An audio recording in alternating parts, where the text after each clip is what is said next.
अस्सलाम वालेकुम किड्स। आज हम पढ़ेंगे उर्दू तहज्जी का लफ्ज़ ते कि ते से क्या बनता है। ते से तरबूज, मीठा मीठा तरबूज। ते से ताला, ताला। ते से ताला। ते से तितली, प्यारी सी तितली, तितली।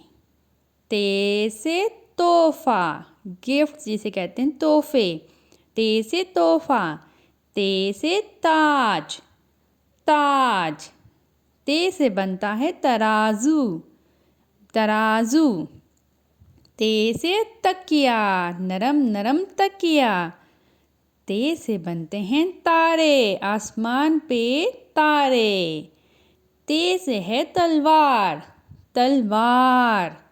ते से तलवार। ते से बनता है तालाब, पानी का तालाब। Thank you for watching kids. अपना ख्याल रखिएगा। Take care. अल्लाह हाफिज़।